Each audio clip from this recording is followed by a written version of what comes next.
Hello. I thought I would explain what's going on. I believe I know what your problem is, but I'm not 100% sure, so I'm just gonna explain everything. If you want the answer right away, it's this button right here, which seems to be on by default in my case. What that's gonna do is whenever you're moving something and holding down control, it's going to snap it to the grid. Now if you turn this off, which might seem a bit confusing, you can see that it's still snaps to the grid. Like it looks like it snaps at least. However, it's actually going off of Blender units. So let's say I move this just a tiny amount and then try and snap it again.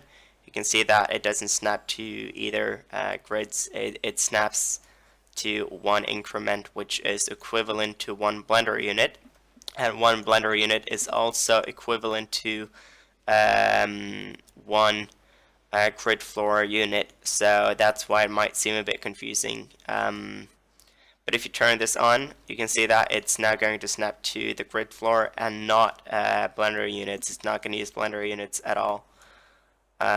So this is probably the button you want. Yeah, that's it. Yeah, that's about it.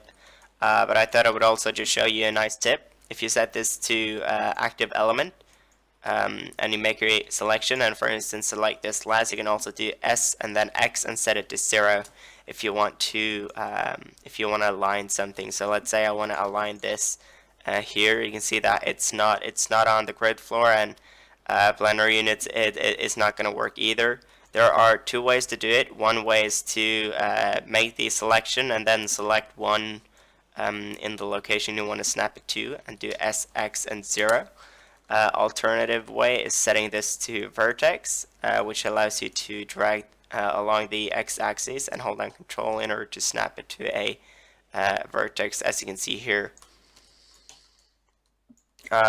If you have any further questions, let me know and I'll reply to you as soon as I can, but hopefully this clears up everything for you.